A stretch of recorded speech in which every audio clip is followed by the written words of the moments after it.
sehingga kita bisa pagi ini ya untuk mengikuti sesi kedua dari tema eh, Zoom kita yang kemarin sempat dibahas oleh Coach Yoso juga, yaitu bagaimana menjadi pebisnis online yang efektif gitu ya. Inilah sesi yang kedua. Jazakumullah khair, Coach Yoso sudah hadir dari tadi, Insya Allah, ya, Dr. dari Hair. sebelum jam 8 sudah standby, Masya Allah. Ini kodarullah mungkin teman-teman banyak yang masih berusaha untuk join coach, jadi nggak apa-apa kita Baik, jalan. Karena kita juga rekam, nanti rekamannya juga akan kita share ke teman-teman. Kami juga sebetulnya berusaha untuk making notes gitu, poin-poinnya nanti akan kita kirimkan ke coach Yusuf untuk di-review. Mungkin dari poin-poin itu juga nanti bisa kita share ke teman-teman untuk memberikan inspirasi gitu ya Insya terhadap, Allah. mudah-mudahan bisa bermanfaat lah buat banyak orang. Amin, Baik, amin. Coach, kalau Anas apa namanya boleh review sedikit dari Ya, pertemuan kita yang kemarin. Ada tiga hal yang akan kita bahas di ya, eh, apa namanya di Zoom kita ini, di materi kita. Yang pertama adalah urgensi untuk memulai channel digital ya, khususnya di digital marketing. Itu poin yang pertama ya. Kemudian yang kedua, bagaimana membangun karakter bisnis yang efektif, khususnya di bisnis online. Ya, terus kemudian yang ketiga terkait tools digital marketing. Apa saja sih yang harus disiapkan untuk memulainya, terus agar kita bisa memanfaatkan lompatan bisnis lewat channel digital marketing. Nah, ini tiga hal utama yang akan kita bahas ya di sesi terkait bagaimana membangun karakter pebisnis online yang efektif ini. Eh, Poin pertama, Anda pikir sudah tercover ya Coach ya, bagai apa urgensi kita memulai channel digital. Kemarin kita bicara ada sekitar 10 jam orang Indonesia itu meluangkan waktunya di digital, menunjukkan peluang yang sangat besar dan harusnya bukan hanya dimanfaatkan untuk jualan gitu ya. Coach ya terlalu naif kalau kata Coach Yoso kemarin, harusnya bisa juga dimanfaatkan untuk berbagai macam aspek komunikasi, personal branding, menjual ideologi ya. dan juga konten atau tema religi. Kemudian yang kedua, tema yang kedua adalah bagaimana membangun karakter pebisnis yang efektif, khususnya di bisnis online. Ini kemarin kita masih ada di sini nih, Coach ya. Ada Ya, ya. beberapa poin yang Ana ingat, Ana catat kemarin.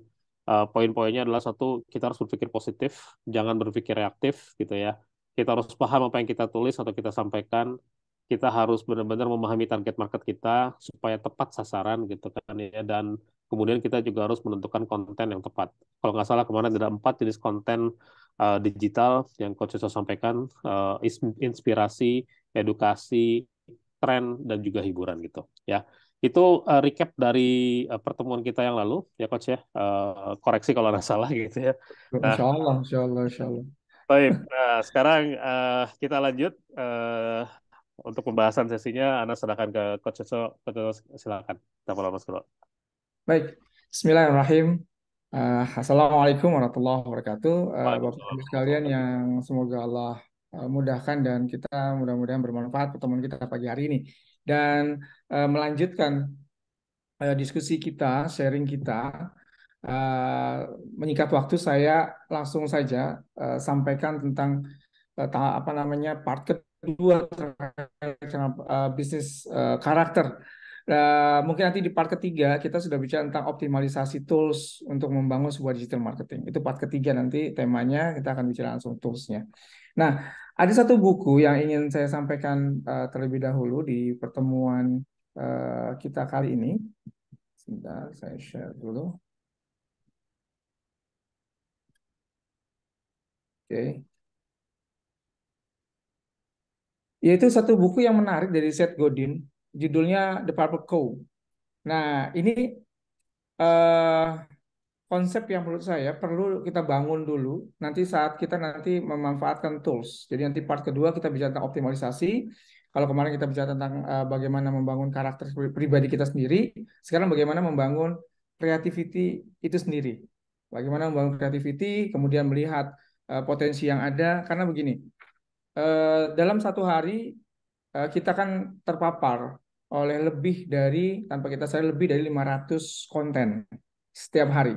Kita lihat handphone, kemudian kita buka-buka handphone gitu ya. Kita scroll down terus ke bawah, baik itu Instagram, Facebook, YouTube, TikTok mungkin dan segala macam, itu lebih dari 500 konten yang kita lihat. Nah, pertanyaannya, dari sekian banyak kok ada yang kita sukai di satu titik gitu ya. Belum lagi nanti kita akan bicara itu dari sisi Instagram, Facebook. Belum lagi nanti kita akan bicara juga tentang e-commerce. Nanti kita pelan-pelan akan bagaimana sih memahami e-commerce, gimana sih caranya supaya kita bisa nomor satu di e-commerce. Itu e-commerce kan banyak banget gitu. Begitu banyak ketika dia ketik karakter produk kita, misalnya topi, misalnya atau misalnya baju atau sepatu atau celana atau aksesoris handphone misalnya gitu. Itu kan banyak sekali. Nah, bagaimana kita menjadi mata yang tertuju pertama gitu di e-commerce itu kalau kita sebut dalam Seth Godin istilahnya the Purple Cow. Kenapa buku ini disampaikan oleh Seth Godin? Karena keresahan beliau terkait dengan begitu banyaknya iklan konten yang hadir terus di screen word yang ada di depan mata kita. Nah, suatu ketika dia ke New Zealand, kemudian di New Zealand itu dia lihat apa sapi putih gitu ya. Dia bersama dengan istrinya itu kan ada sapi-sapi putih segala terus kemudian Seth Godin bilang cantik nggak apa namanya kumpulan sapi-sapi itu di tengah padang hijau. Cantik sekali gitu ya di belakangnya pegunungan, langitnya cerah gitu hijau kemudian ada sapi-sapi putih. Nah sampai di rumah Seth Godin tanya kira-kira ada yang menarik gak dari sekian ratus sapi tadi kumpul itu? Ya nggak ada, semuanya sama kata istrinya gitu. Seandainya ada satu yang berwarna ungu, pasti kita akan teringat-ingat sampai rumah bahwa ada sapi ungu ya di pojok kanan. Nah, itulah yang kita sebut dengan the proper code di digital marketing. Nah, ada beberapa hal yang ingin saya ingin bahas. Itu ada 3 poin yang ingin saya bahas. Izinkan saya ke kira-kira sekitar 30 menit, 20 menit ke depan sebelum kita tanya jawab. Yaitu bagaimana kita membangun sesuatu yang biasa menjadi tidak biasa dalam sebuah digitalisasi bisnis. Itu terpenting karena begitu banyak kompetitor yang hampir sama, jualannya sama, ingredientnya sama, packagingnya sama, semuanya sama gitu. Kemudian brandnya saja yang berbeda. Ada 3 hal yang ingin saya bahas.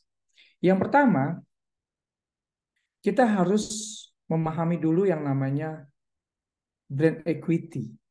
Saya tidak bicara tentang brand awareness dulu, tapi brand equity-nya dulu gitu. Brand equity adalah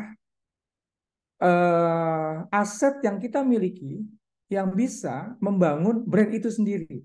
Itu penting. Contoh misalnya gini. Ketika kita bicara tentang Lats Rabani misalnya. Nah, ini Lats Rabani kan kalau kita katakan kita berani bilang ini brand yang dibangun dalam dunia apa namanya fundraising gitu ya. Uh, apa kemudian setelah itu kita bicara apa brand equity yang dimiliki oleh Lats Rabani. Karena gini, sebuah brand, kalau Seth Godin bilang, dan juga beberapa buku mengatakan, kan kemarin saya sempat bahas, brand itu ada 2. Apakah brand itu transaksional atau brand itu emosional? Jadi brand itu dibagi 2 dulu. Brand kita termasuk transaksional atau emosional. Bagaimana membedakannya? Membedakannya sederhana. Jadi kalau misalnya brand itu lebih banyak melakukan transaksional dengan cara memberikan benefit, revenue, kemudian diskon, itu adalah sebagai senjatanya, itu berarti transaksional brand.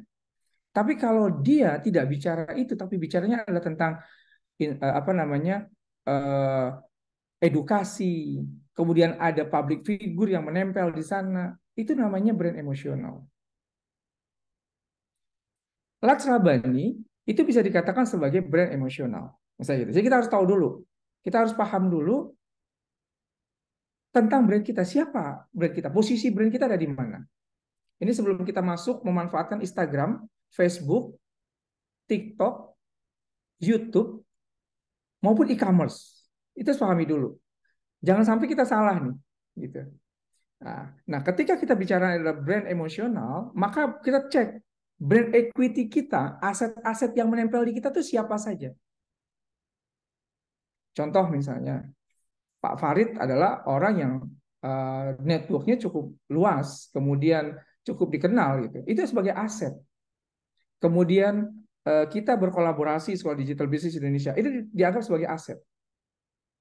Nah, kemudian Asatijah yang bergabung dengan Lats Rabani itu adalah aset. Maka kita sebutkan brand equity kita ada di mana. Itu dulu. Jadi pertama tentukan dulu kita di transaksional atau di emosional brand. Kemudian setelah itu kita cek aset kita. Karena ini brand equity. Termasuk dengan yang transaksional. Karena gini, ketika kita bicara transaksional brand, katakanlah saya punya brand namanya Yowa Solution ya. Saya ada Yowa Solution itu adalah salah satu brand kami yang akan kami yang selama ini kami jalankan. Di sana kami apa namanya membangun workshop, apa namanya komunitas. Kemudian kami juga digital consultant saya gitu kan. Kemudian kami juga membangun juga apa namanya apa masa persiapan pensiun di sana. Makanya transaksional gitu. Karena ada bundling-bundling paket yang kami siapkan. Tapi yang menarik adalah ketika transaksional dan emosional itu bisa kita bisa combine. Contoh begini misalnya. Jadi ini bicara strategi dulu sebelum kita lempar ke media sosial. Karena saya selalu katakan media sosial, tools, Instagram, Facebook menjadi tidak meaning, no meaning. Kalau kita nggak punya strateginya dulu, kita nggak paham dulu. Who am I? Siapa kita?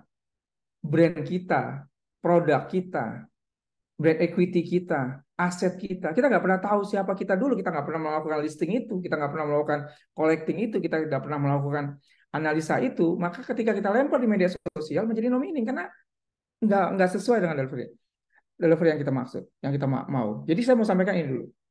Bisa nggak sih? Bisa. Contohnya gimana? Contohnya begini.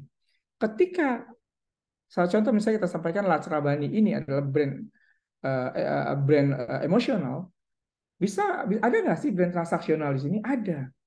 Apa buktinya? Buktinya begini. Contoh misalnya, kalau Anda berdonasi dengan kami, maka kami akan bantu potong pajak lapor pajak Anda. Karena kami misalnya terdaftar di ABRD dan segala macam. Ini bicara tentang menggabungkan antara emosional dengan transaksional. Kemudian kita juga bisa gabungkan juga dengan menempelkan emosionalnya. Misalnya kita bikin program bareng. Kita punya aset misalnya Las Rabani bekerja sama dengan Sekolah Digital Business Indonesia. Kemudian setelah itu kita berkolaborasi dan kita bangun transaksional di sini untuk menaikkan fundraising kita. Ini transaksional yang kita gabung dengan emosional. Jadi itu dulu kita pastikan dulu kita punya apa di sini. Apakah kita termasuk brand yang emosional atau brand yang transaksional. Gitu. Kalau murni transaksional gimana? Kalau murni transaksional, maka yang kita lakukan adalah kita lihat apakah kita pemain baru atau pemain lama. Atau kalau kita pemain baru gimana caranya? Maka yang harus dilakukan adalah teman-teman, Bapak Ibu harus perhatikan teknik berjualan. Nanti kita akan bahas lebih jauh di part yang ketiga tentang optimalisasi media sosial, digital tools ya, baik itu e-commerce dan juga media sosial. Kalau kita brand baru, misalnya saya mau bikin misalnya Yoso Clothing, saya brand baru. Atau Yoso Skincare lah ya, rame misalnya sekarang. Yoso Skincare, kita mau bikin Yoso Skincare. Brand baru. Kalau kita lempar, ya ini kita bicara brand transaksional ya, murni kita jualan transaksional. Kalau kita lempar, dia langsung di Instagram, Yoso skincare tersebut, kita bikin kemasannya, kita datang ke pabrik maklun, misalnya kita maklun dulu misalnya gitu ya, nanti kita bahas di poin yang kedua nih, bagaimana membangun yang pertama. Kita maklun dulu misalnya, kemudian kita bikin hakinya, kita segala macam, kemudian kita jadikanlah brand itu sebagai brand Yoso Skincare. Baru gitu. Kemudian kita kontennya cakep banget. Bagus sekali kontennya. Kita lempar konten itu ke Instagram kita, ke Facebook kita. Apa yang terjadi? Akan terjadi krik. Orang nggak akan tahu ini siapa. Itu yang pertama. Atau apalagi kalau kita lempar ke e-commerce. Harganya lebih murah daripada yang lain. Kemudian fotonya cakep, gitu ya, kemasannya cakep, kita berharap ini bakal disukain orang. Ekspektasi kita nggak pernah sama dengan customer kita. Kenapa bisa terjadi seperti itu? Karena begini. Kita bergeser dikit ke e-commerce ya. Shopee, Tokopedia, kemudian Lazada dan teman-temannya. Ini perlu dipahamin.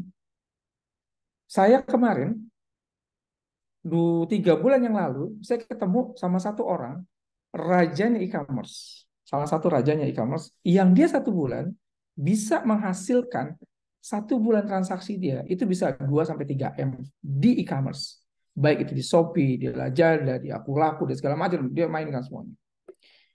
Kemudian dia bilang, Yos, saya mau tanya nih, kamu kan lihat nih transaksi saya begitu banyak.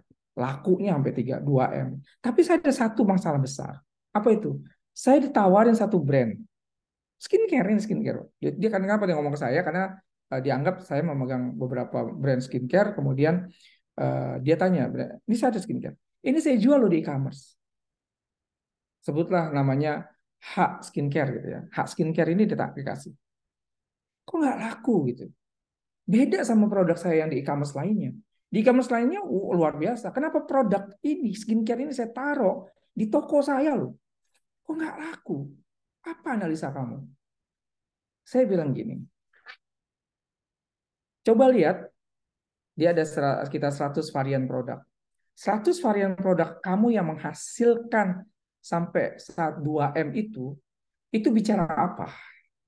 Bicara function. Dia itu jual alat-alat rumah tangga. Panci, wajan, pemeras jeruk, dan segala macam. Saya bilang, di sini you sukses. Kenapa you sukses? Karena you sukses mendapatkan supply chain terbaik. Anda beli langsung dari Shenzhen, dan Anda mainkan kuantiti, Anda dapat harga HPP terendah, Anda jual di e-commerce. E-commerce itu kalau bicara function produk, nggak peduli merek, bro. Mana ada orang pemeras jeruk nyari merek Philips? Nggak mungkin. Karena dia tahu pemeras jeruk, ya pemeras jeruk. Ketika dia lihat di sini ada harganya 10.000, ternyata ente jual itu 8.000, ente pasti akan dikejar karena sama-sama pemeras jeruk di e-commerce. That's transactional brand. Sesederhana itu kan, itu function.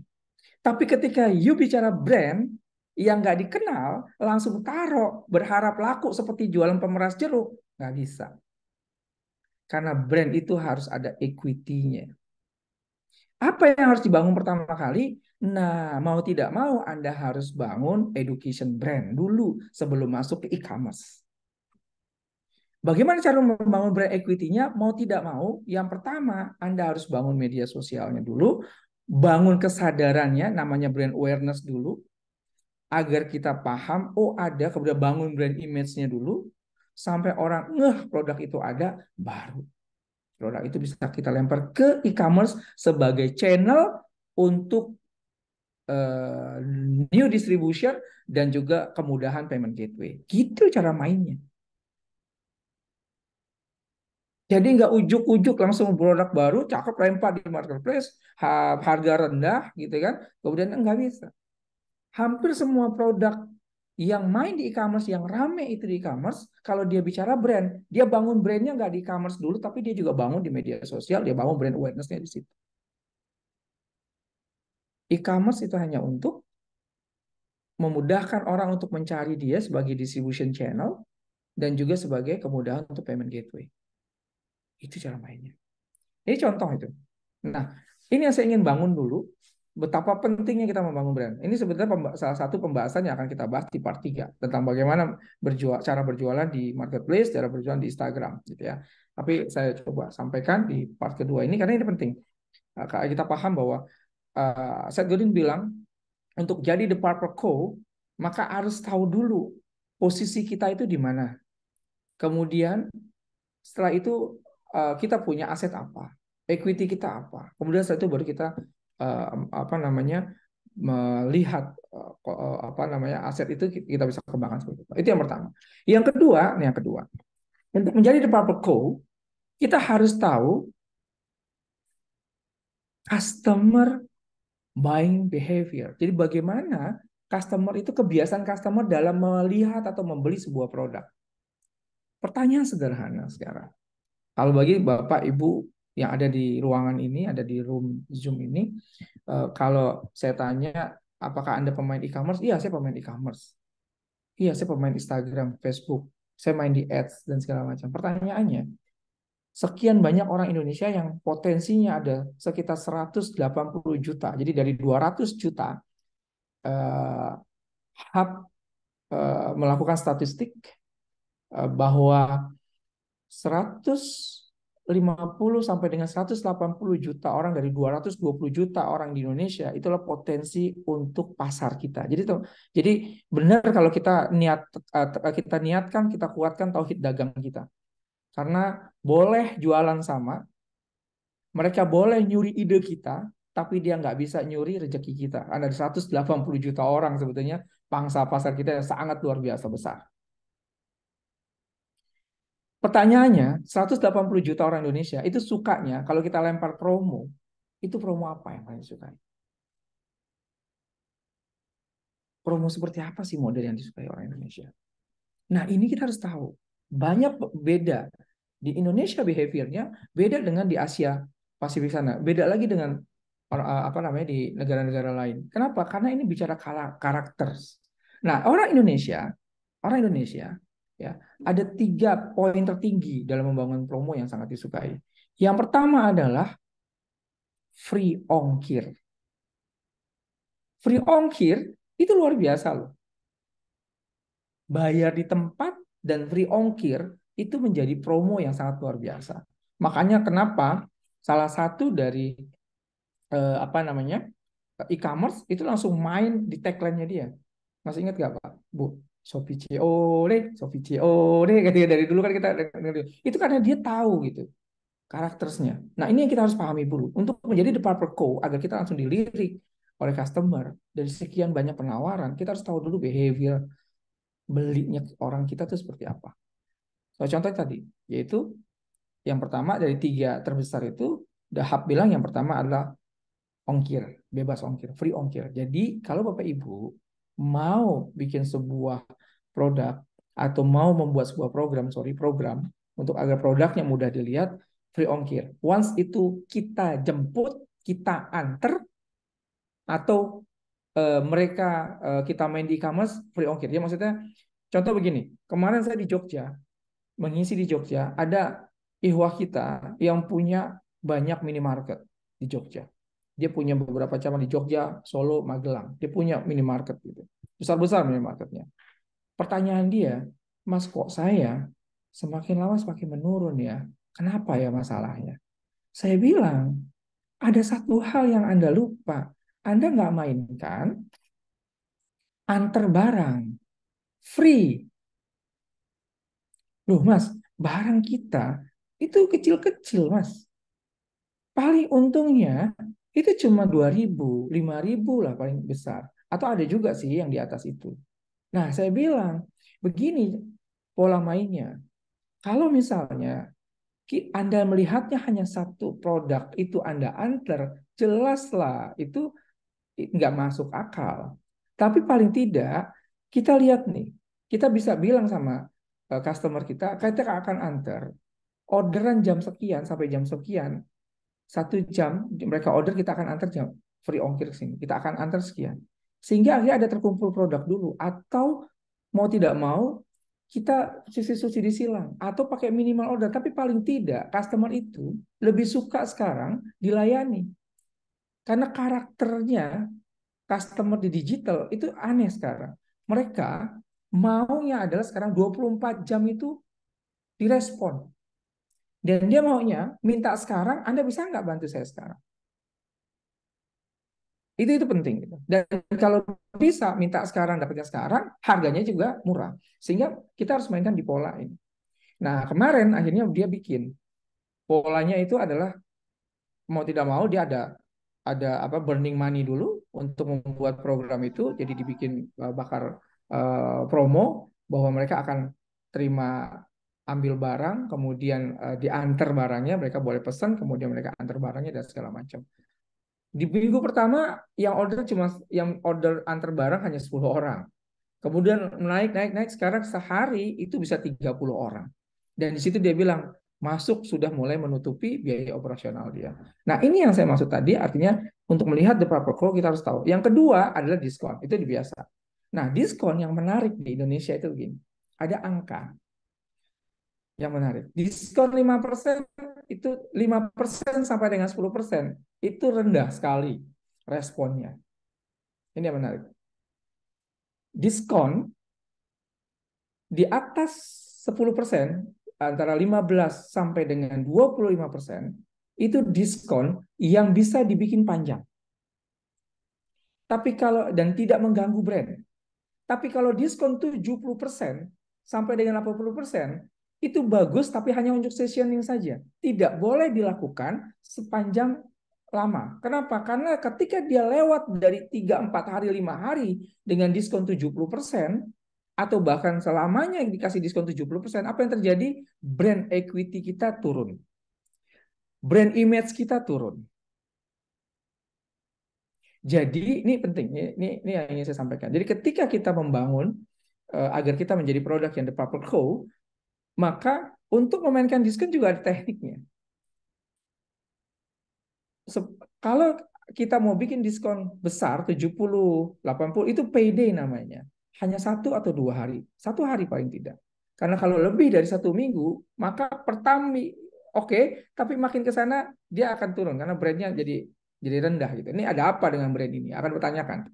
Entah itu produknya bermasalah atau brandnya mau tutup gitu. Itu 2 pertanyaan akhirnya kalau panjang. Jadi ini juga harus diperhatikan. Jadi ketika membangun apa namanya diskon seperti itu. Kemudian yang ketiga adalah bundling. Ini menarik. Bundling di sini maksudnya begini. Ketika kita jual sebuah produk dengan apa namanya dengan teknik satu produk misalnya diskonnya 20%, kemudian kita bikin produk lebih banyak, ternyata bisa dapat diskon lebih besar, itu adalah tekniknya rata-rata teman-teman itu menggunakan, kalau produk ini harganya 10.000, kemudian kita kasih diskon 10%, dia jadi belinya 9.000, gitu ya. Maka kalau dia beli 3 produk, dia dapat diskonnya 15%. Ini teknik ini karena kita biasanya menempelkan satu produk yang slow moving, dan juga kita ingin mencari cash flow yang lebih baik. Produk ini ada produk yang kita jadikan killer produknya. Karena produk ini produk yang disukai. Dia diskon 10%. Itu banyak disukai. Kita bilang kita akan kasih diskon 15%, asal nanti kita tambahkan dengan satu produk lagi. Jadi totalnya 15% semuanya. Nah, ini biasa teknik yang dimainkan. Nah, ini banyak disukai. Gitu. Orang-orang yang disukai. Atau karena kita punya killer produknya, kita punya master produknya. Nah, ini banyak dimainkan. Nah, ini karena dalam bisnis itu kan kita pahami bahwa cash is king gitu ya. Jadi cash itu paling penting. Jadi kalau ada produk yang nganggur, produk yang kosong, itu pasti kita mencari pola yang tepat. Nah, yang ketiga tadi masih bundling juga. Bundling tidak harus dengan produk yang sama. Misalnya kita punya produk skincare ketemu dengan skincare. Enggak. Oh, kalau gitu bisa dong. Produk skincare disamain sama misalnya panci. Ya, enggak juga gitu. Tekniknya adalah kita harus lihat dulu family product atau family gift yang ada hubungannya dengan produk kita. Contoh gini. Skincare itu siapa? Perempuan. Perempuan itu sukanya apa? Dalam Al-Quran jelas. Perempuan itu sukanya emas. Perhiasan. Tempelkan skincare dengan mini gold. Ini cocok. Itu contoh, itu contoh. Jadi ini yang saya bilang tadi, dibutuhkan lembar kerja sebetulnya. Jadi kalau kita offline itu biasanya kita kasih lembar kerja gitu. Kita kasih lembar kerja, kemudian susunan produknya untuk free ongkir, tekniknya seperti apa dengan bisnis. Oh, saya bisnis jasa, Bang Yos. Jasa saya itu konsultan. Apa, bagaimana caranya hubungannya dengan free ongkir? Oh, ada. Kalau produk bicaranya free ongkir, kalau konsultasi bilangnya begini. Datang ke kantor kami berikan konsultasi gratis. Gitu. Dia akan datang. Ketika dia datang, dia sebetulnya ingin konsultasi itu pengen tahu seberapa jago kita menyelesaikan permasalahan dia. Ketika ada satu titik yang bisa tidak diselesaikan dengan cara apa namanya konsultasi gratis tadi, maka dia pasti akan baik. Dia akan baik kita. Jadi free ongkir, wah itu mah cocoknya buat produk loh. Jasa nggak cocok. Karena saya punya pengalaman di Surabaya. Ketika saya ngisi di Surabaya, ada salah satu dari KAP ya, di Surabaya yang dia bilang gini, Bang ya saya tuh punya pengalaman yang lebih dibandingkan teman-teman yang lain. Apa itu, Pak?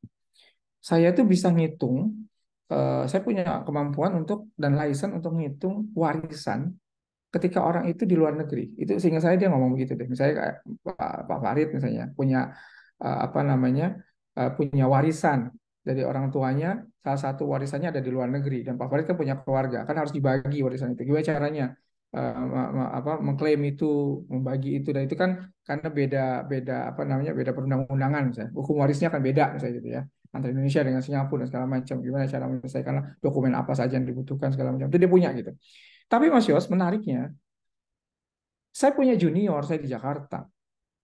Junior saya lebih banyak punya klien ketimbang saya. Padahal dia belajar dari saya. Dan sekarang konyolnya, junior saya itu selalu ngasih order ke saya.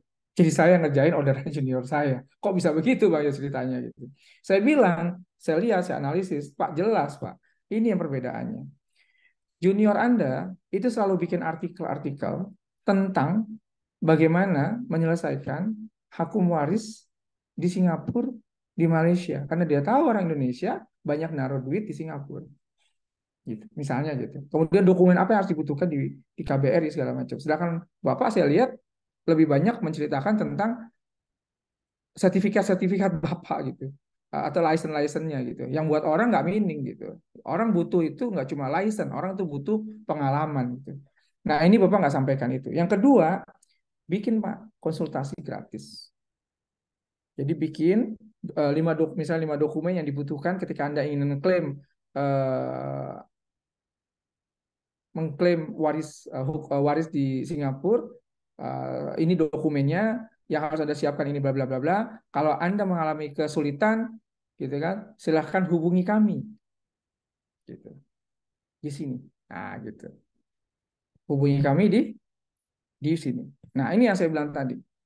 Pentingnya membangun, kita memahami customer behavior. Contoh menarik ketika di usaha yang kami bangun sekarang ini di Yowa Solution, di mana Yowa Solution itu bicara tentang masa persiapan pensiun, gitu ya. Dan ini belum pernah ada ternyata yang menyiapkan masa persiapan pensiun dan itu ada pelatihannya. Nah, kami membangun itu. Kami melihat behaviornya orang pensiun itu lebih banyak adalah dua. Kalau nggak investasi, naruh di sukuk, naruh di investasi, atau dia pengen bangun bisnis. Tapi pertanyaannya bangun bisnisnya dia bingung gitu. Nah, Yowa Solution ya, yang kami bangun ini, kami menawarkan ke dia behavior itu. Oh, kalau untuk bangun bisnis misalnya gitu, itu nggak harus langsung naruh uang atau beli produk, enggak, bisa test of the waters dulu. Dan kami punya banyak link yang bisa memperkenalkan Anda kalau mau bangun herbal di sini, mau bangun jualan parfum di sini, mau jual segala macam di sini. Nah, itu yang saya bilang tadi. Jadi kita harus tahu behavior. Nah, selanjutnya masih bicara tentang apa namanya brand equity, kemudian kebiasaan orang Indonesia untuk buying itu programnya seperti apa. Yang terakhir, saya ingin sampaikan adalah bahwa untuk menjadi The Purple Co, menjadi sapi ungu di antara sapi-sapi putih di digital marketing, itu kita harus mix produk. Mix produk itu bisa membangun uh, nilai produk dan nilai brand. Contoh sederhananya begini. Pagi ini saya panggil tukang sayur. Saya mau beli toge dong. Oke, kasih. Berapa nih Mas? Oh, ini sekian Mas Yoso. Oke. 1.000 dapat banyak tuh. Kemudian apa 2.000 ya mungkin 2.000 misalnya. Kemudian saya beli apa namanya cabai, gula Jawa dan segala macam, kacang dan segala macam saya beli beberapa sayuran. Wah, terus itu kalau kita beli satuan itu menjadi harganya tidak terlalu tinggi karena dia terpecah-pecah. Tapi seandainya saya beli gado-gado, di mana di situ sudah eh, campuran produk juga tapi sudah diolah, sudah di mix. Kemudian setelah itu ada sentuhan lain yaitu rasa. Kemudian ada sentuhan lain itu ada apa tampilan, kemudian ada sentuhan lain tempat dan nama gitu ya. Itu menjadi meningkat. Nah, ini yang saya bilang tadi, sebuah produk harus dilakukan seperti ini dengan cara tadi. Setelah kita tahu brand kita ada di transaksional atau di brand emosional, maka teknik yang ketiga untuk menjadi developer co adalah bagaimana caranya kita membangun antara transaksional dengan emosional ini menjadi satu. Nah, di sini yang disebut dengan mix program. Nah, kalau kita sudah pahami ini, kita bisa melakukan creativity ini, maka ketika kita melempar ini di media sosial, akan banyak sekali ide-ide yang akan muncul. Pertemuan ketiga nanti, the part 3, di mana kita akan bicara tentang optimalisasi sebuah media sosial dan e-commerce. Nanti kita akan bicara tentang bagaimana caranya menganalisa market kita di digital. Contohnya adalah ketika Lats Rabani ini muncul dan sudah lebih dari 1 tahun, maka pertanyaannya adalah bagaimana orang bisa datang ke Lats Rabani di Instagram, di Facebook, dan di Google. Bagaimana mereka bisa datang? Ada nggak sih sesuatu yang menarik yang dia ketik di Instagram, di Facebook, dan di Google selama ini yang menghadirkan mereka untuk datang tuh ke Lats Rabani? Datang ke Rasabani, dia datang itu apa? Nah, itu nanti akhirnya analisa. Termasuk dengan brand Bapak Ibu sekalian, termasuk juga dengan apa namanya produk gitu. Bagaimana produk itu datang? Nah, itu adalah salah satu pintu gerbangnya. Kita ada marketing research di situ. Nah, ini nanti lebih jauh karena ini nanti ada kaitannya dengan apa yang kita sampaikan. Ini penting buat sebelum saya tutup, ini sangat penting. Ketika kita ingin nanti di part 3 memanfaatkan Instagram, Facebook, kemudian juga apa namanya e-commerce gitu ya, marketplace maksud saya, maka kita perlu memahami dulu brand kita ada di mana gitu. Jangan sampai kejadian kayak teman saya tadi, ketika dia bisa menghasilkan produk 2M di marketplace dalam 1 bulan transaction dia cukup luar biasa 1 sampai 2 M, tapi ternyata dia nggak bisa jual satu produk brand. Kenapa? Karena tadi cara melihatnya dia sudah ada yang tidak optimal. Karena di marketplace, saya ulang sekali lagi, bicaranya itu yang cepat adalah function. Karena dia jualnya adalah alat rumah tangga, gitu ya. Dia buka toko di sana, dia langsung jual harga panci murah, kemudian pemeras jeruk murah. Itu sangat dikejar karena dia bicara function. Ketika bicara function, maka yang dilihat adalah apakah dia punya supply chain terbaik atau tidak, gitu. Tapi kita akan bicara brand, baru Yoso Skincare atau Yoso Clothing ditaruh langsung di marketplace, itu bisa jadi langsung no meaning dulu. Kenapa? Karena ketika ada brand yang kita lempar ke marketplace, maka sebetulnya harus kita siapkan bukan di marketplace-nya dulu, tapi harus kita bangun dulu di media sosial sebagai brand awareness, brand education, dan brand image dulu. Nah, marketplace itu hanya untuk tadi memudahkan payment gateway dan memudahkan distribution kita. Kalau produk itu sudah dikenal di marketplace, di Instagram, di media sosial, dan di market. Itu sementara yang bisa saya jelaskan selama lebih kurang saya sharing Afan, saya sharing lebih dari 20 menit, 30 menit. Saya kembalikan ke Pak Farid. Apa ada Pak Farid? Masya Allah, syukron Coach. Ini seperti biasa, kalau Coach Yusuf menyampaikan materi isinya daging semua ya. Masya Uh, Allah, Masya Allah. Temannya ini apa namanya, walaupun singkat tapi padat, Masya Allah. Coach, sebelum saya angkat pertanyaan, ada beberapa pertanyaan yang masuk ke kita. Oh, Saya mau, ini penasaran sih sebetulnya ya, terkait ya. apa namanya, terkait tadi itu brand equity tadi, Hmm. Coach, dan juga Ya. customer buying behavior. Karena gini, saya berdasarkan pengalaman pribadi diskusi sama temen gitu ya, bukan saya yang diskusi, saya melihat diskusi temen saya gitu ya, Oke. ketika dia mau bentuk mengeluarkan usaha gitu, mengeluarkan usaha itu sempat terjadi diskusi alot, menentukan brand dulu atau belajar tentang customernya dulu gitu ya. Eh, Kalau misalnya di brand kan kita tahu ada namanya segmenting, targeting, positioning gitu misalnya gitu ya. Ya, betul, Nah betul. ini ini gimana sih Coach? Ini kan ibarat telur dulu atau ayam dulu nih, gitu ya mungkin ya. Ya, Telur dulu ayam dulu sih sebetulnya. Kita bangun brandnya dulu gitu ya, atau kita apa namanya memahami customer dulu sih sebetulnya. Gimana nih Coach kira-kira? Karena saling berhubungan kan sebetulnya kan ya. baik. Ini menarik. Jadi saya kasih ilustrasi sedikit ya. Nah, Saya ilustrasi sedikit. Jadi Saya coba waktu itu membangun, kalau nggak salah saya sudah sampaikan belum terkait sama WA marketing kemarin?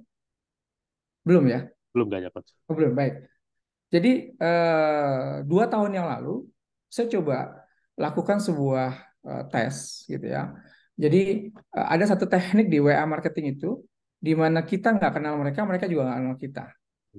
Tapi mereka willing to send their contact to us. Mereka dengan senang hati datang memberikan nomor kontaknya ke WA saya. Kemudian dia juga menyampaikan lokasinya di mana. Hmm. Kemudian kita tahu behaviornya dia. Wow. Ini teknik WA marketing yang sekaligus kita bisa menganalisis, sekaligus kita juga bisa menciptakan pasar. Hmm.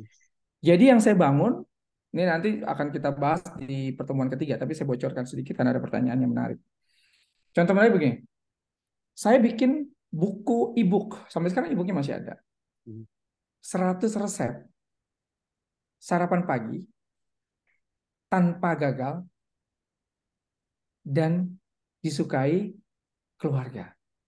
Dijamin disukai keluarga. Nah, saya dapetin 100 resep itu dengan 3 cara. Yang pertama, saya beli Hmm. resep itu dan saya minta izin apakah kalau saya beli saya boleh nge-share ke media sosial. Boleh, tapi dengan biaya lebih mahal. Oke, saya beli dengan lebih mahal. Yang kedua, saya ikut komunitas. Kayak Bimoli, kemudian Frisian Flag gitu ya dan segala macam, dan dia banyak sekali menu-menu yang dia share di media sosial dia. Saya DM, boleh nggak saya share? Oh boleh, tapi dengan syarat kamu harus sebutkan sumbernya. Oke. Yang ketiga, saya ambil dari beberapa rekan di media sosial yang dia selalu share, dia punya resep pribadi dan saya tawarkan boleh nggak saya share di ebook saya. Boleh, Mas Yos, silahkan, itu nggak ada masalah kok, itu bukan komersial buat saya. Oke, akhirnya saya bikinlah 100 resep itu, ebook itu saya bayar orang Hmm. 1 juta lebih untuk bikin ebook yang cakep, yang keren, yang kelasnya itu nggak kacang-kacangan, nggak salah-salah. Desain saya bayar, saya modal waktu itu. Oke, ketika sudah saya modal, saya jadikan itu e-book yang cantik, yang bagus, yang warna disukai. Kemudian saya bikin iklan di media sosial. Saya iklan di Instagram, saya iklan di Facebook, waktu itu Instagram dan Facebook ya. Saya iklan di Instagram, saya iklan di Facebook. Saya katakan eh, e-book gratis, Hmm. resep, 100 resep tanpa gagal. Silahkan klik di sini dan Anda bisa dapatkan ini dengan mudah. Dan saya bikin video sedikit untuk mengajak mereka untuk melihat e-book itu kayak apa isinya. Hmm. Dan itu sekaligus juga saya waktu itu pernah bilang apa namanya dari e-book ini, karena kami bekerja sama dengan apa namanya beberapa komunitas, maka kami memberikan hadiah buat 50 orang yang akan kami pilih. Hmm. Itu orang langsung berbondong-bondong minta e-book itu dan 80%-nya adalah ibu-ibu rumah tangga. Hmm. Dia WA ke saya, disebutkan nomor WA-nya, disebut, oh saya yuk, saya tinggal di sini, saya ini tinggal di sini, saya mau e-booknya, saya mau e-booknya. Dan itu pun juga saya nggak satu-satu, Pak. Saya ada yang namanya, ada aplikasi lagi, nanti kita akan belajar juga, yaitu aplikasi yang dia automatic assistant replay. Jadi bukan auto replay. Jadi auto replay tapi dia assistance sifatnya. Jadi kalau ditanya baju dia akan jawab baju, kalau ditanya topi dia akan tanya topi.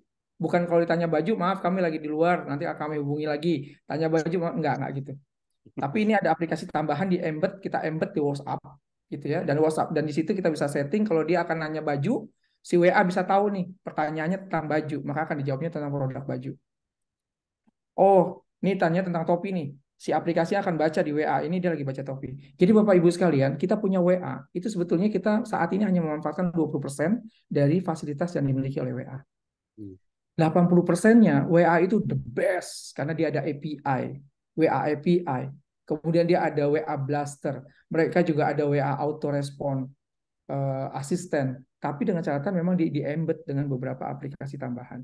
Nanti kita akan belajar pelan-pelan lah untuk hal itu. Dan itu akan memudahkan kita menjadi pebisnis dan cukup di rumah saja. Oke, saya kembali ke informasi saya tadi. Terkumpullah hampir lebih dari 1.200 orang dalam kurun waktu nggak sampai 1 minggu. Fresh database. Dan itu semuanya ada human. Apa yang saya lakukan di situ? Setelah saya tahu, maka saya mau bikin brand, saya mau bikin produk. Bapak tahu brand saya apa? Brand saya langsung saya bikin Tuku O. Maksudnya kalau bahasa Jawa beli di dia. Tapi saya bikin Tuku O. Itu masih ada sampai sekarang brandnya.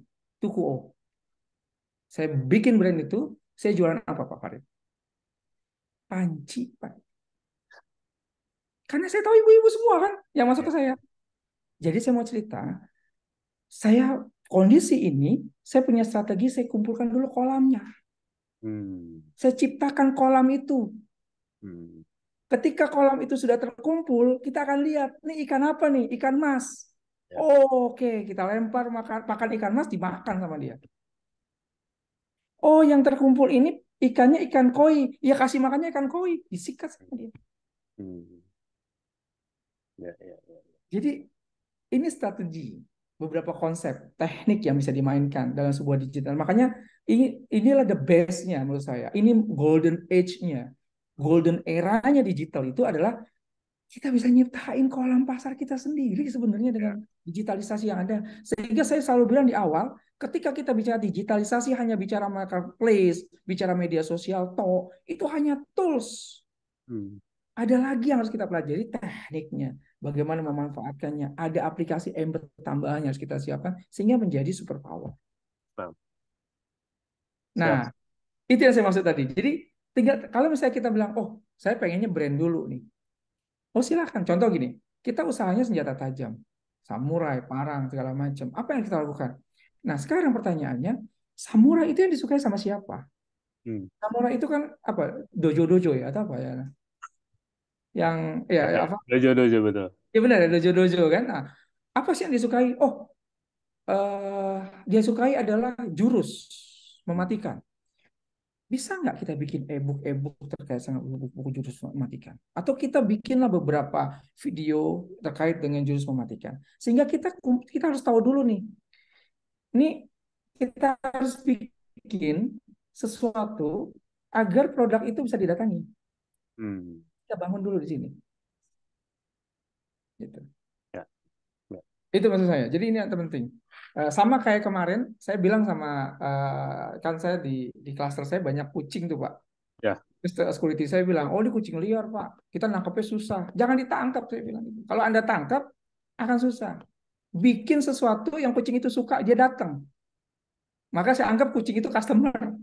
Ya. Kalau kita lari, kita kejar customer itu susah setengah mati gitu kan. Sehari paling cuma dapat tiga, dua. Bagaimana yang kita lakukan? Saya bilang sama dia, kasih tempat yang bagus, makanan kucing yang terbaik, yang enak gitu ya, yang wanginya enak, yang kucing suka, kasih air minum yang bersih. Biar kucing itu datang. Itu yang Ya. disebut dengan brand equity, Pak.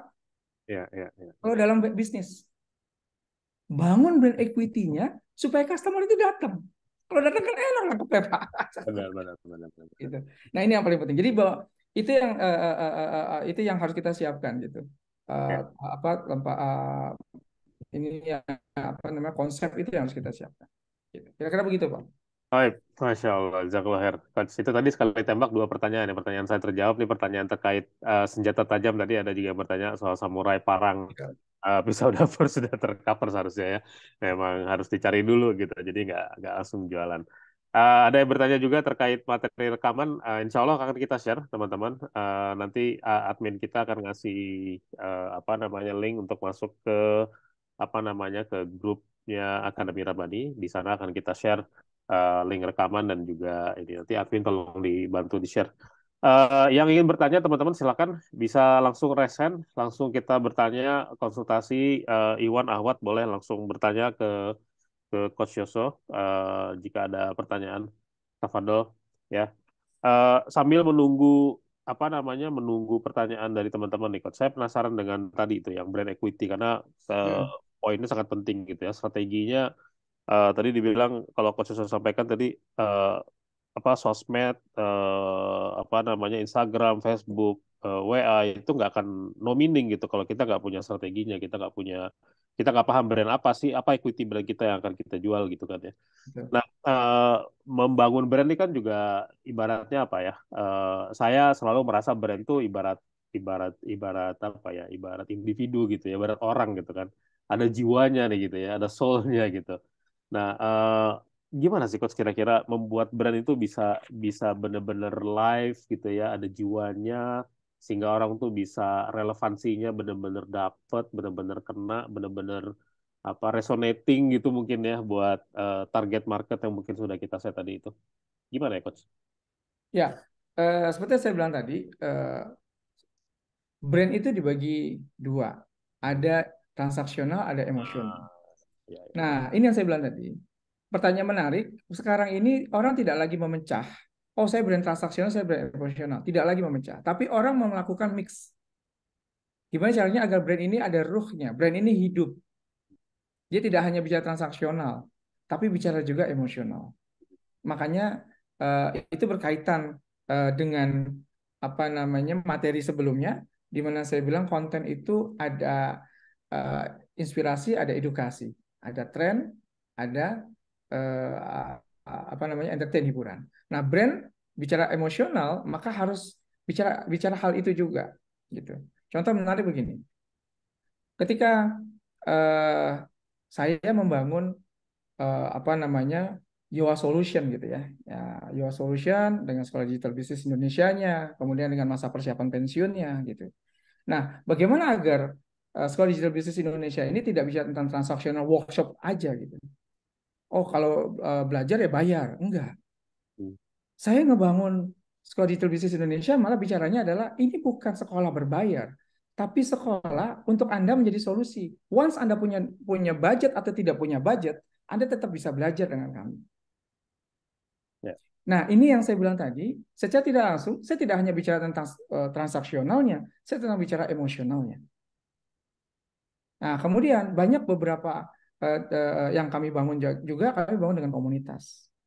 Bahkan kami lagi ngebangun masa persiapan pensiun yang cukup luar biasa. Kami beberapa kali ngisi di Pertamina, kami diminta ngisi di Telkomsel, sering kami diminta ngisi di Telkomsel.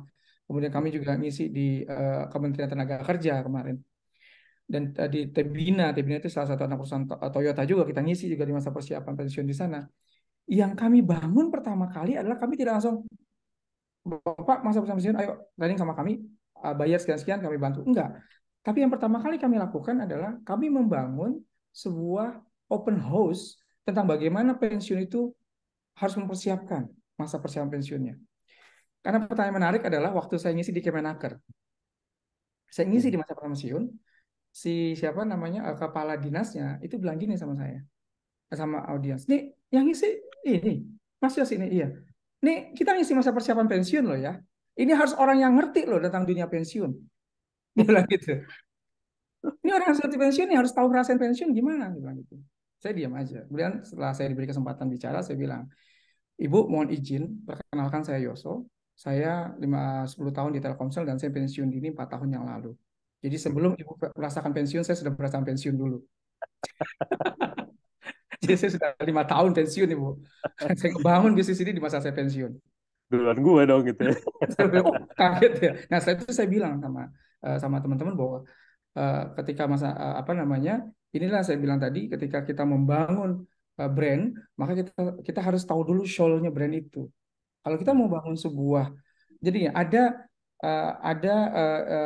apa namanya eh, kalau saya nyebutnya ada brand ada produk gitu ya. Nah ini agar soul-nya dapat maka produknya harus bantu brand ini. Hmm. Contoh misalnya masa persiapan pensiun di Sekolah Digital Business Indonesia dan di Yoa Solution itu, ini adalah produk Ya. gitu. Nah, produk ini harus mendukung jiwanya Sekolah Digital Business Indonesia agar punya punya satu image hidup bahwa dia tidak bicara tentang transaksional juga, tapi dia bicara tentang solution dan emosional. Sekarang ini, mohon izin teman-teman sekalian, 1 menit ke depan, hampir semua UMKM yang komunitas itu setiap hari selalu ada pertanyaan ke kita dan kita jawab. Dan itu semuanya free konsultasi. Kita jawab semuanya. Free konsultasi. Nah, ternyata ketika kita memberikan free konsultasi, yang jelas karena kita punya satu emosional kami harus berbagi, itu malah menyebabkan banyak transaksional. Hmm. Jadi nggak transaksional dulu yang kita pikirin, ternyata ketika kita bangun emosionalnya, maka transaksional itu akan terjadi sendiri. Ini penting.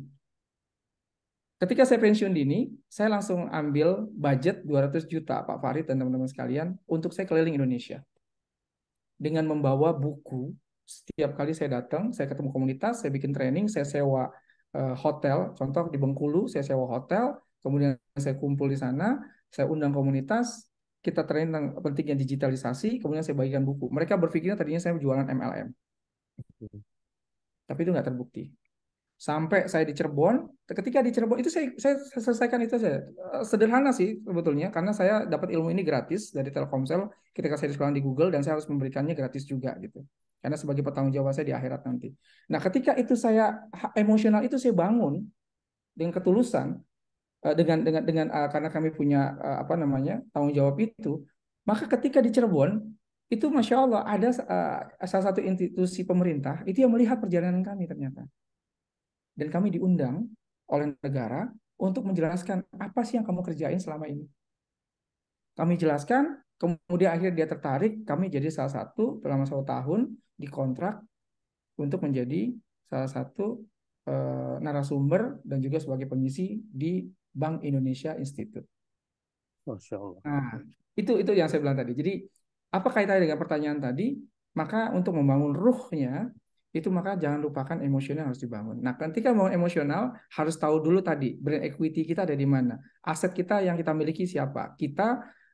Skill kita itu adalah brand equity kita. Orang-orang yang dekat dengan kita atau yang berkaitan dengan brand kita, itulah brand equity kita yang harus kita bangun juga. Sama-sama. Kira-kira gitu. Oh, iya, Afwan. Masya Allah. Kepanjangan. Enggak kok, Coach. Enggak kepanjangan, Coach. Karena betul-betul betul-betul penting, betul-betul menarik. Sorry. Nah, Coach, teman-teman semuanya, kita sudah masuk ke ujung sesi. Ya, Ya. saya mohon izin sebentar, seperti biasa, menyampaikan apa namanya terkait Las Rabani sebentar saja. Tidak sampai 5 menit harusnya gitu ya. Teman-teman mohon izin sebentar. Sebentar saya lagi menyiapkan materinya. Uh,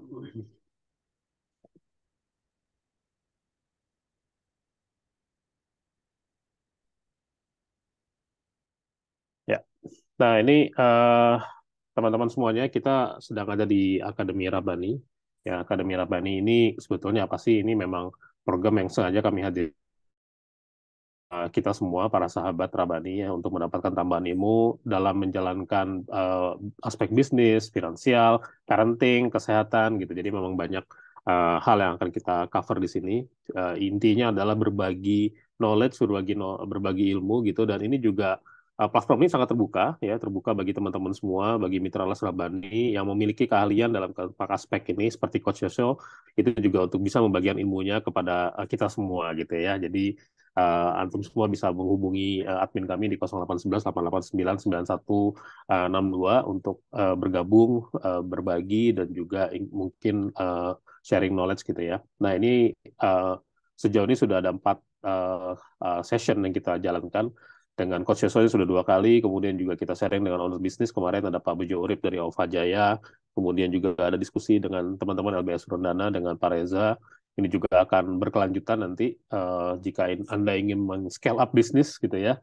Nah, ini sesi dengan Pak Reza dari LBS Rondana ini akan sangat menarik. Kemudian juga ada sesi parenting dengan Pak Ustaz Bulukman ya, Pak Adiyar Bulukman. Kita sudah lakukan di Rabu kemarin dan insya Allah akan terus kita lanjutkan. Ada juga sesi konsultasi dengan Ustadz Erwandi di setiap Rabu pertama tiap bulan gitu ya, awal bulan. Nama programnya Bertamu Bertanya Muamalah, langsung dengan Ustadz Erwandi. Nanti informasi akan kita share juga dengan teman-teman semua. Nah, ini saya ingin menyampaikan laporan terkait penyaluran kami di Las Rabani sejauh ini. Di bulan Januari kemarin ada sekitar 481 total penerima manfaat yang sudah merasakan manfaat dari Las Rabani. 59 penerima zakat, 130 penerima fidyah, kemudian ada 80 apa namanya penerima masjid musola yang kita rapihkan, ada 212 guru ngaji dengan total penyaluran di bulan Januari sekitar 339 juta. Kemudian untuk bulan Februarinya meningkat alhamdulillah dari 418 tadi menjadi 616 total penerima manfaatnya, dengan total penyaluran juga meningkat juga di 361, sehingga total penyaluran kami di 2 bulan kemarin ya di Januari Februari itu sudah mencapai hampir 700 juta teman-teman gitu ya, yang kita salurkan untuk saudara-saudara kita semua kaum muslimin dengan berbagai macam program ya, ada program air, ada program masjid, ada program guru ngaji gitu yang sedang kita jalankan. Terkait Ramadan, kami punya program Berkah Ramadan, sebetulnya bisa dilihat di Instagram dan juga website kami, apa namanya program Berkah Ramadan. Ada 4 kegiatan di sana. Yang pertama itu apa namanya kita menjalankan menunjukkan kepedulian kita kepada guru ngaji ya dengan membantu para guru ngaji. Terus yang kedua ada paket berbuka puasa bersama. Kemudian ada paket berbagi bahagia, ya paket sumbangan kita berikan kepada banyak kaum muslimin sekitar 250.000 rupiah per paket. Terus kemudian yang terakhir itu ada program aksi kesehatan Rabbani nanti insya Allah. Nah, terkait program guru ngaji, ini anak saya punya videonya, cuman videonya ada di sebelah. Nih saya coba besarkan dulu ya, mungkin ya mudah-mudahan bisa kelihatan oleh teman-teman semua. Saya coba share. Nah, ini dia. Mudah-mudahan suaranya keluar ya. Bismillah. Mengajar tanpa gaji. Ya, itulah perjuangan para guru ngaji di sebuah sekolah gratis yang terletak di Kecamatan Cilengsi, Kabupaten Bogor. Para guru ngaji di sini berjuang untuk tetap mengajar tanpa bayaran demi menanamkan nilai-nilai Islam dan tauhid kepada para santri.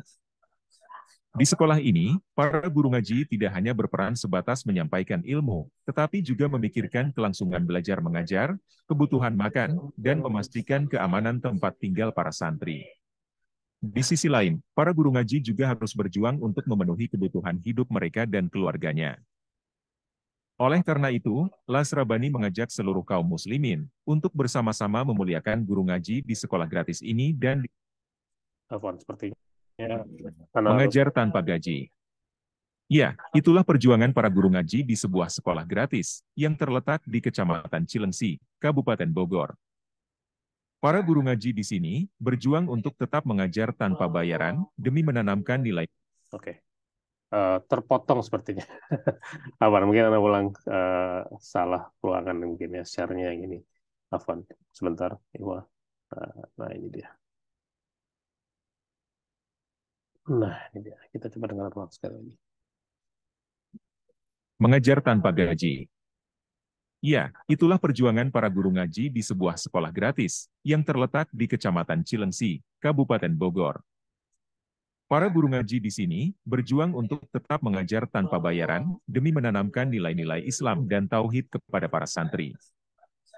Di sekolah ini, para guru ngaji tidak hanya berperan sebatas menyampaikan ilmu, tetapi juga memikirkan kelangsungan belajar mengajar, kebutuhan makan, dan memastikan keamanan tempat tinggal para santri. Di sisi lain, para guru ngaji juga harus berjuang untuk memenuhi kebutuhan hidup mereka dan keluarganya. Oleh karena itu, Las Rabani mengajak seluruh kaum muslimin untuk bersama-sama memuliakan guru ngaji di sekolah gratis ini dan di tempat lainnya yang membutuhkan. Dengan membantu para guru ngaji, kita juga turut berpartisipasi dalam menyebarluaskan nilai agama kepada anak-anak yang akan menjadi generasi penerus di masa depan.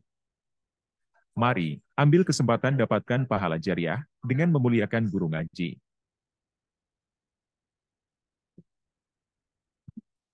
Mengajar. Baik.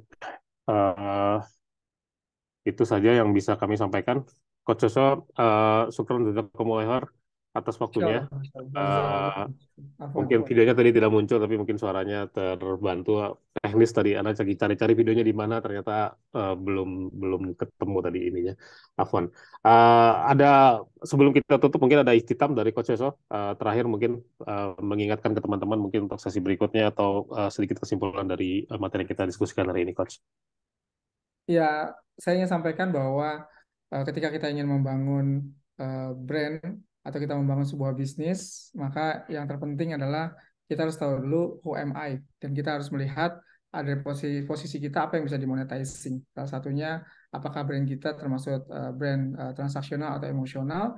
Bahkan kalau kita mampu, harusnya kita bisa mix agar terakhir tadi kita bahas tentang brand yang hidup, brand yang punya ruh, brand yang punya solusi dan tidak hanya bisa transaksional, itu jauh lebih legend biasanya ketimbang brand hanya bicara tentang transaksional. Itu aja Pak. Baik, Semoga bermanfaat. baik, syukur. Jazakumullah khair, Coach. Apa namanya, semoga apa yang kita bahas ya, Coach, hari ini Insya bermanfaat Allah. untuk teman-teman semua, ya insya Allah. Dan rekamannya nanti insya Allah akan di-share di grupnya, apa namanya, Akademi Rabbani. Hmm. Silakan teman-teman untuk bergabung, hubungi admin kami. Jika ingin bergabung di sana, nanti akan dapat banyak sekali manfaat-manfaat terkait materi-materi yang disampaikan di sesi Akademi Rabbani. Coach, Baik. syukur jazakumullah khair. Sekali lagi, ya sehat-sehat terus. Insya Allah. Dan mudah usahanya Amin. teman-teman semua juga sama, semoga Allah jaga semuanya dan semoga dimudahkan semua urusan kita ya oleh Allah. Kami atas nama Las Rabani mengucapkan jazakumullah khair kepada kita semuanya, kepada antum semua. Kita tutup pertemuan kita hari ini dengan doa kafaratul majlis. Subhanakallahumma wa bihamdika asyhadu an la ilaha illa anta astaghfiruka wa atubu ilaik. Assalamualaikum warahmatullahi wabarakatuh. Waalaikumsalam warahmatullahi wabarakatuh. Amin. Terima kasih, Afwan, meninggalkan ruangan.